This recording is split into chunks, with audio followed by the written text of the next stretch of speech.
که من دیگه خیلی رو دور تندش گذاشتم. ببینید این هم که مخصوص خود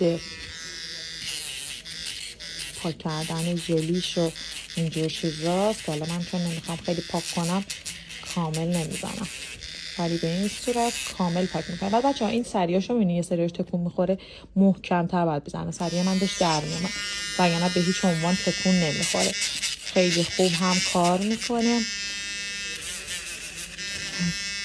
خیلی خلاصه که کارایش عالیه. بعد یه چیز دیگه هم یه توضیح بدم، سریاشون همه نرماله، یعنی شما سری دیگه هم تو خونه داشته باشین میتونین بزنین اینجا. من سعی کردم که توضیحات کاملش رو بگم. برندش بی‌نظیر، مدل شارژی لامپ داره که الان توی تاریکی هم بهتون نشون میدم. برای مانیکور پدیکور که اصلا روش فکر نکنید، بی‌نظیره. برای کاشت و ترمیم هم مناسبه. نمیگم سالونیه چون مسلما الان سوهان ناخنای سالونی رو بعد 2-3 میلیون پول بدیم، با این قیمت مسلما برای سالن نیست، ولی برای خونه کارای شخصی